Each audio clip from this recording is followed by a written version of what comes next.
Bonjour, peuple du Seigneur. Que la gloire, l'honneur reviennent à notre Seigneur. Amen. Alors, nous sommes là encore ce matin pour continuer à nous édifier tel que le Seigneur nous a recommandé. Amen. Alors, nous allons bénir le Seigneur pour ce moment précieux qu'il nous accorde de continuer notre mission dans le livre des Actes des Apôtres, chapitre 2. Amen.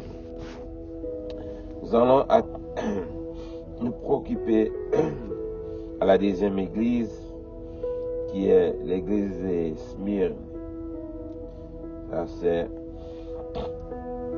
on pourrait dire le deuxième type de chrétien qui est fidèle à Dieu et qui traverse le moment difficile dans sa foi, bien que l'apparence montre le contraire, mais l'intérieur spirituellement, la personne est une autre personne. Amen.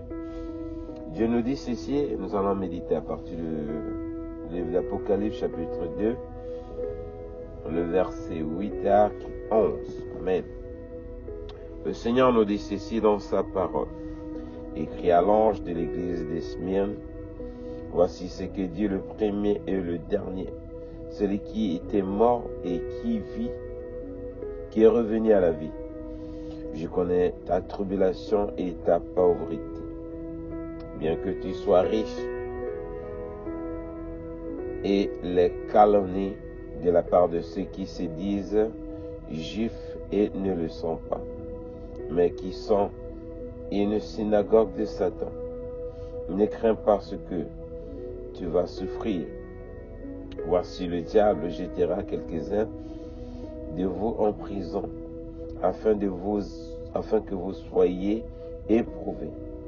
Et vous aurez une tribulation de 10 jours, sois fidèle jusqu'à la mort. Et je donnerai la couronne de vie. Que celui qui a des oreilles entende ce que l'Esprit dit aux églises. Celui qui vaincra aura par sa souffrance, on n'aura pas souffri la seconde mort. Amen. Parole du Seigneur. Alors ici, mes bien-aimés, comme je l'ai dit, cette deuxième lettre à la deuxième église représente l'état des chrétiens qui est fidèle, qui a juré vraiment de suivre le Seigneur. Le Seigneur nous encourage encore ce matin à comprendre que bien que traverse le moment difficile, ne crains pas ce que tu vois physiquement, intérieurement, spirituellement, tu es bien gardé, intérieurement, tu es riche, bien que l'apparence montre le contraire de ces deux points essentiels. Alors, le Seigneur veut encourager cette église, toi, nos frères et ma soeur qui marchent fidèlement, qui traversent les moments difficiles d'épreuve. Le Seigneur veut que chacun de nous comprenne que ce que nous voyons physiquement, mes bien-aimés, ce n'est pas la réalité qui est dans le spirituel. C'est en quelque sorte ce qu'il veut vraiment nous encourager dans ce texte, c'est-à-dire à l'image de l'église de Smyrne, qui était aussi une église qui traversait aussi les mêmes situations de tribulation, de persécution de la part de ceux qui se disaient apôtres du Seigneur, mais en réalité, ils n'étaient pas. Amen. Ici, on les identifiait par l'image des Juifs, mais en réalité, ils n'étaient pas les vrais Juifs, parce que le vrai Juif, c'est celui qui fait la volonté de Dieu. Alors, nous devons comprendre, mes bien-aimés, celui qui nous garde, comme lui-même il l'a dit, nous avons les 7 anges qui nous gardent, comme il nous a dit dans le livre de Apocalypse, premier chapitre d'Apocalypse, le verset 20. Et la parole du Seigneur nous a dit ceci, le mystère des 7 étoiles que tu as vues dans ma main droite. Et les 7 chandeliers d'or, ce sont les étoiles. Et les 7 étoiles, ce sont les anges des 7 églises. Et les 7 chandeliers, ce sont les églises. Alors, qui tient ces chandeliers sous sa main? c'est Jésus-Christ de Nazareth lui-même. Donc, c'est-à-dire Jésus, bien qu'il est mort, il est revenu à la vie, il est assis à la droite de Dieu le Père, mais il tient son Église sous ses mains et personne ne peut l'arracher, cette Église. Cette Église, c'est toi et moi qui suit ce que le Seigneur nous a recommandé. Voilà pourquoi nous devons comprendre cela. Lorsque la tribulation surgit, tu dois te mettre toi-même en tête.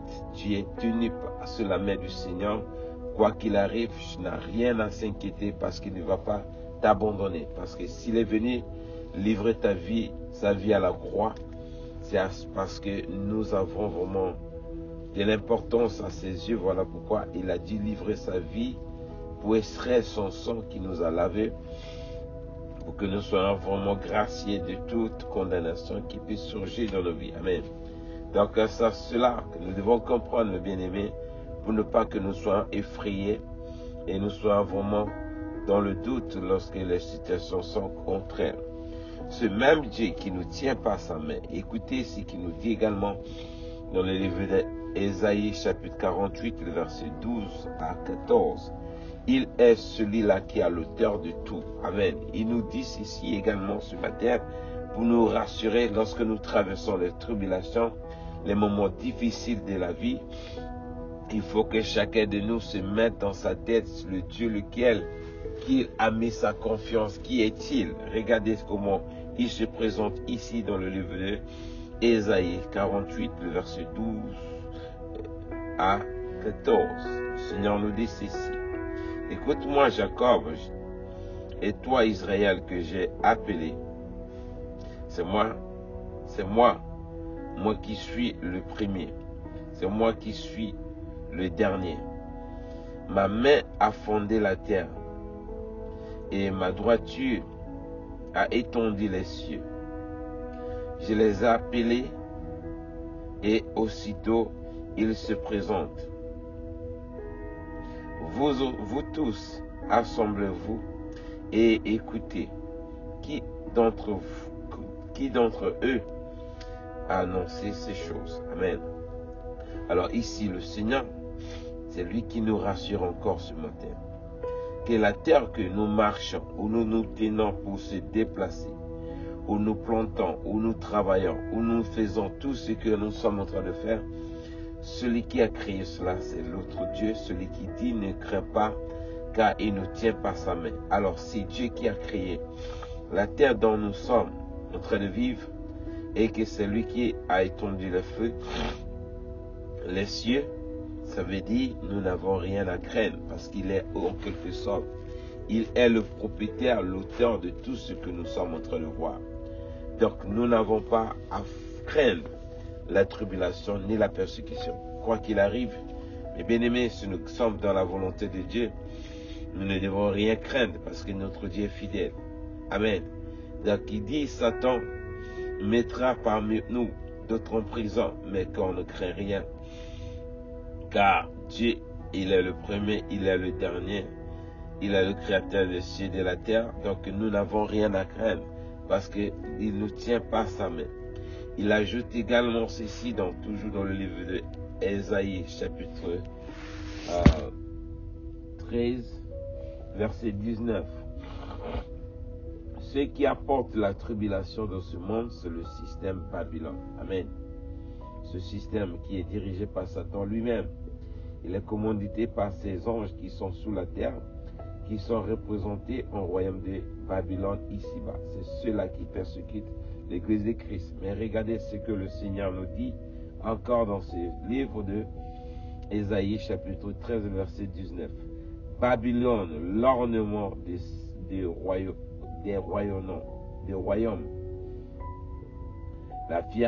la fière parure des Chaldéens, sera comme Sodome et Gomorrhe, que Dieu détruira. Amen. Donc nous voyons, nous-mêmes, nous savons l'image de Sodome et Gomorrhe, ce que Dieu a fait connaître aux habitants de Sodome et Gomorrhe. Quand nous lisons Gomorrhe, nous savons quel est le châtiment que Dieu avait infligé à ce peuple. Et qui se disait, ils étaient forts, ils étaient puissants. jusqu'à même chercher à aller combattre les anges qui étaient venus délivrer l'ordre. Et lorsque Dieu s'est levé, il les a frappés par sa main puissante. Sodome et Gomorrhe et la ville voisine, environ voisines, ont été touchées, ils ont été exterminés.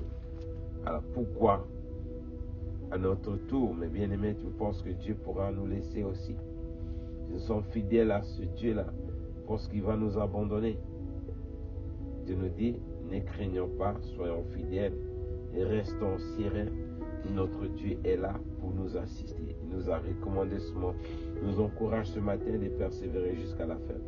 Il ajoute également pour ceux qui nous persécutent,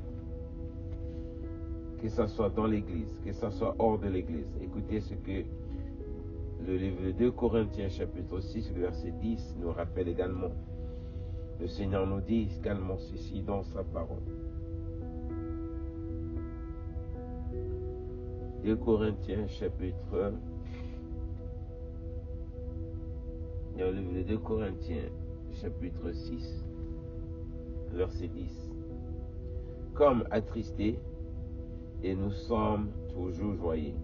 Comme pauvres, et nous nous enrichissons plusieurs, comme n'ayant rien, et nous possédons tous toutes choses. Amen. Excusez-moi. Ici, la parole est en train de nous rappeler ce que nous sommes dans le spirituel. Physiquement, nous pourrons peut-être être dans le besoin, dans le manquement. Mais spirituellement, le Seigneur nous fait connaître que nous sommes riches. Ici, les apôtres ont compris cela. Ils ont servi Dieu au milieu des épreuves, au milieu de la persécution, au milieu même du manquement. Mais bien qu'ils manquaient ces choses, ils ne se sont pas laissés faire parce qu'ils savaient que ils étaient si riches. Voilà pourquoi ils n'étaient pas paniqués lorsqu'ils vivaient et lorsqu'ils étaient là. Amen. Donc notre Dieu nous aime, bien-aimés. Ne craignons pas quoi que ce soit, soyons fermes. Dieu qui est fidèle, il sait de quoi et comment il est en train de nous entretenir. Dans le passage dont je disais, regardez ceux qui nous persécutent, la manière ils se disent, ils sont forts. Ils nous persécutent, pourquoi? Parce qu'ils sont au service du système Babylone. Dans le livre d'Apocalypse, chapitre 3, le verset 8 à 10, le Seigneur nous dit ceci, ceux-là qui nous persécutent l'Église de Christ. Et regardez comment il se présente ici, à travers ce passage. Je connais tes œuvres, voici, parce que tu as plus de puissance et que tu n'as... Attends. Nous sommes dans le livre de Apocalypse chapitre 3, le verset 8. Apocalypse chapitre 3, le verset 8 à 10. Je connais tes œuvres. Voici parce que tu as peu de puissance et que tu as gardé ma parole et que tu n'as pas régné mon nom. J'ai mis devant toi une porte ouverte que personne ne peut fermer. Voici, je te donnerai ceux de la synagogue de Satan qui se disent juifs et ne le sont pas, mais qui mentent. Voici, je le ferai venir se prosterner à tes pieds et connaître que je t'ai aimé, parce que tu as gardé ma parole et la persévérance en moi. Je te garderai aussi lors de la tentation qui va venir sur le monde entier pour éprouver les habitants de la terre. Amen. Alors ici, le Seigneur est en train de nous montrer la réalité de l'oppression que nous sommes en train de vivre au travers des persécutions, des tribulations, de ce que nous sommes en train de connaître. Mais si le Seigneur nous encourage, toi mon frère qui a juré de décider, qui a décidé vraiment de marcher selon la volonté de Dieu, en honorant le nom de l'Éternel, de ne pas régner son nom. Il dit, bien que ceux qui sont dans leur synagogue, qui se disent juifs, qui ne le sont pas, mais qui sont que des langes de lumière pour chercher à troubler la vie de ceux qui marchent, qui persévèrent dans la foi. Dieu nous dit de ne pas les craindre parce que Dieu a mis une porte envers nous, devant nous. Et cette porte pourra nous permettre d'être en sécurité. Mais la seule chose, nous devons garder la persévérance en gardant aussi le témoignage que nous avons déclaré Jésus-Christ comme le Seigneur de nos vies.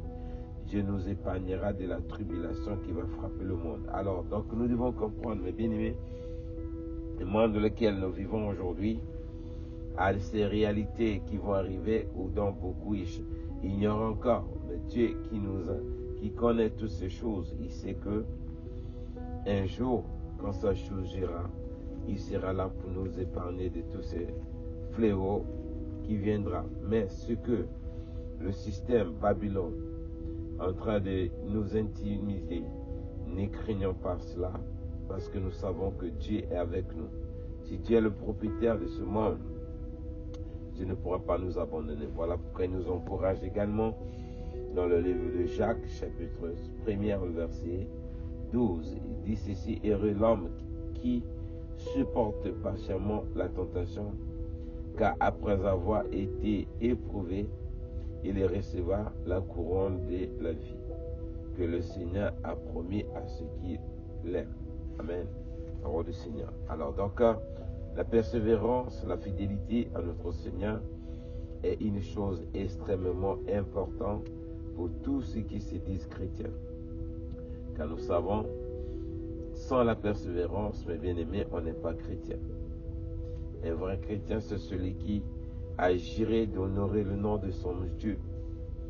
Et ce n'est pas celui qui renie son Dieu au milieu des tribulations. Il tient ferme, quoi qu'il arrive, il ne recule pas. C'est celui-là qui recevra la couronne de vie, comme le Seigneur nous dit encore ce matin. Nous avons vu, les Daniel, ils ont connu cela. On les a éprouvés, mais ils sont restés fermes. Dieu les a délivrés de la main des faux lions et de la fournaise, tout cela. Ça montre comment Dieu est si fidèle dans sa parole. Pour ne pas... et pour ajouter, je pourrais prendre ce livre de Daniel, chapitre 1er, le verset 12 à 15. Le Seigneur nous dit ceci. Et alors, verset 11 plutôt. Alors Daniel dit à l'intendant, à qui le chef eunuque avait remis la surveillance de Daniel, d'Anania, de Michel et d'Azaria. Verset 12. Éprouve tes serviteurs pendant 10 jours, et qu'on nous donne des légumes à manger et de l'eau à boire. Tu regarderas ensuite notre visage et celui des jeunes gens qui mangent, les maîtres du roi. Et tu agiras avec tes serviteurs d'après ce que tu auras vu. Il leur accorda ce qu'ils avaient demandé et les éprouva pendant 10 jours. Au bout de 10 jours, ils avaient meilleur visage et plus d'embonpoint que tous les jeunes gens qui mangeaient les maîtres du roi.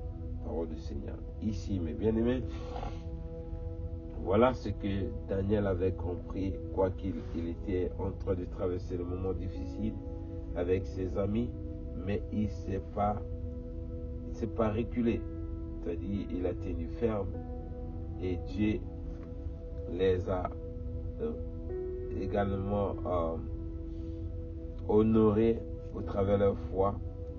Et Dieu, il dit, bien qu'ils ne mangeaient pas comme les autres, qui mangeaient bien les repas précieux du roi, mais nous voyons à la fin, Daniel et ses 10 compagnons, ses 10 amis autres, ils étaient en bon point. C'est-à-dire, c'est comme si c'est eux qui mangeaient la meilleure nourriture. Parce que celui qui se nourrit de la nourriture spirituelle et celui qui mange le repas, le pain de ce monde, n'ont pas les mêmes vitamines, mes bien-aimés. Daniel et ses frères, ses amis l'ont démontré et nous avons vu la réalité, la suite était contraire. Et qui devaient être maigres, mais c'est eux qui étaient encore en bon point.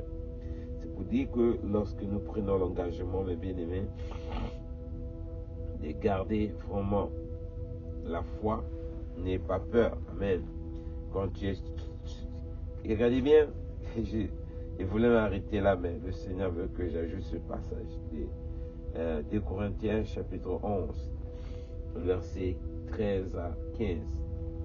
Et si nous voyons comment Satan opère jusqu'à même à l'église, et il a eu aussi ces faux disciples, ils sont là en image des disciples, d'apôtres de Satan, mais qui jouent vraiment en l'ange de lumière, l'œuvre de l'ange de lumière dans l'église, mais dans l'apparence, spirituellement, ils ne sont que au service de Satan. Et c'est ceux-là qui persécutent l'église de Christ. Voilà pourquoi le Seigneur nous dit ceci dans sa parole. Écoutez bien ce que ce livre de Corinthiens chapitre 11, verset 13 à 15 nous rappelle également ce matin. Ces hommes-là, ce sont des faux apôtres, des ouvriers trompeurs déguisés en apôtres de Christ. Et cela n'est pas étonnant puisque Satan lui-même se déguise en ange de lumière. Il n'est donc pas étrange que ces ministres aussi se déguisent en ministres de justice. Leur fin sera selon leurs œuvres. Parole du Seigneur. Alors ici, mes bien-aimés, le Seigneur est en train d'identifier tous ceux qui sont en train de, soi-disant, se comporter dans le corps de Christ au milieu des églises. Ils sont comme l'ange de lumière. Mais au contraire, c'est une bande de Satan. Ils sont au service de Satan. C'est ceux-là qui sont là en train de troubler le corps de Christ. Mais nous, en tant que l'Église de Christ, nous devons tenir ferme, bien aimés, de ne pas relâcher parce que nous savons notre Dieu est fidèle. Voilà pourquoi nous ne devons pas être intimidés par ces faux docteurs ni la tribulation qui est en train de frapper de gauche à droite. Nous devons voir physiquement, nous sommes vraiment dans le besoin. Physiquement, nous sommes inférieurs, mais spirituellement, nous sommes spirituels. Nous sommes supérieurs parce que celui qui nous garde, il est le propriétaire de celui qui a créé ce monde. Alors, en aucun cas, il pourra nous abandonner dans la main de nos ennemis. Donc, soyons fidèles. Dieu qui est bon, il ne va pas nous abandonner. Amen. Donc, Dieu fortifie mon frère, ma soeur, qui traverse également les moments difficiles de tribulation où vraiment il n'arrive pas. Je t'encourage de tenir ferme, de ne pas reculer, car Dieu est celui à qui on doit se confier. En dehors de Dieu, nous n'avons pas un autre endroit où on peut trouver refuge. Que Dieu nous fortifie encore dans ces moments difficiles que nous sommes en train de traverser. Shalom, shalom. On se retrouve demain par la grâce de Dieu. Bye.